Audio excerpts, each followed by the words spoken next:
Hello and welcome to my channel. This is Pritesh Jadhav and today we shall be understanding a brief about lymphadenopathy. So let's get started. Firstly, this is an exposure of an antigen through a break in the skin or mucosa that results in the antigen being taken up by the antigen presenting cell and it is carried via the lymphatic vessels to the nearest lymph node. Lymph channels course through the body except for the brain and the bones. Lymph enters the nodes through the afferent vessel and leaves through the efferent vessels. As the antigen presenting cell pass through the lymph nodes, they present the antigens to the lymphocytes residing there. Lymphocytes in a node are constantly being replaced by antigen naive lymphocytes from the blood. They are retained in the node via special homing receptors. B cells populate the lymphoid follicles in the cortex, whereas the T cells populate in the paracortical regions. When a B cell encounters an antigen to which its surface immunoglobulins react to, can bind and it stays in the follicle for a few days and forms germinal center where the immunoglobulin gene is mutated in an effort to make an antibody with higher affinity for the antigen. The B cell then migrates to the medullary regions, differentiating into a plasma cell, and then it starts the secretion of the most important part of the immune system, that is the immunoglobulins. And these immunoglobulins are secreted into the efferent lymphatic vessels of the lymph nodes.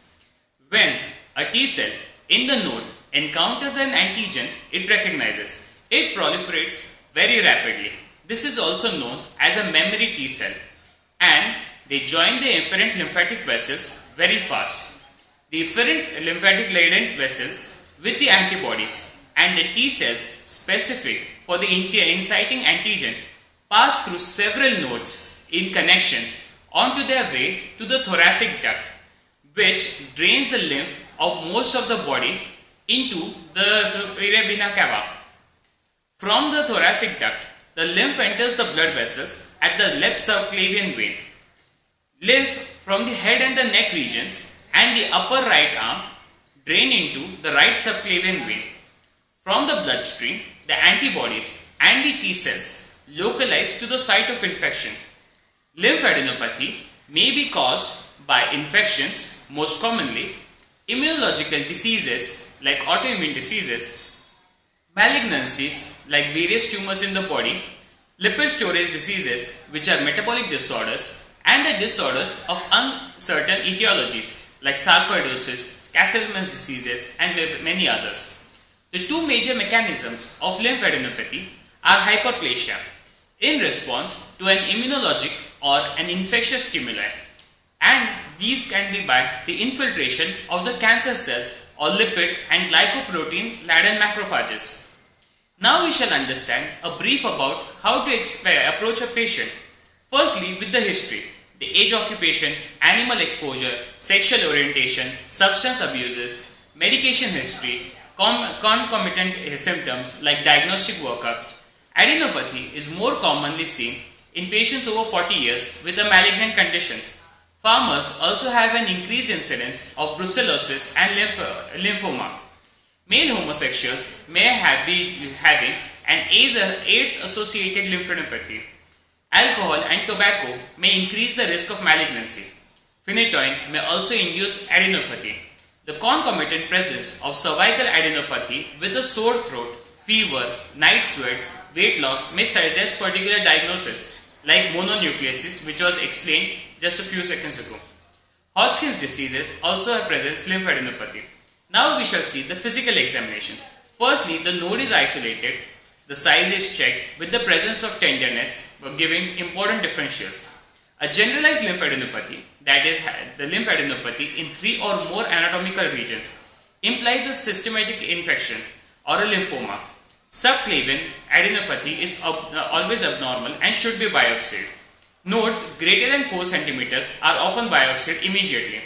Rock hard nodes are seen with that are surrounding soft tissues are usually a sign of metastatic cancers. Tender nodes are often benign. Laboratory test. Usually, lab tests are not required for the settings of localized adenopathy.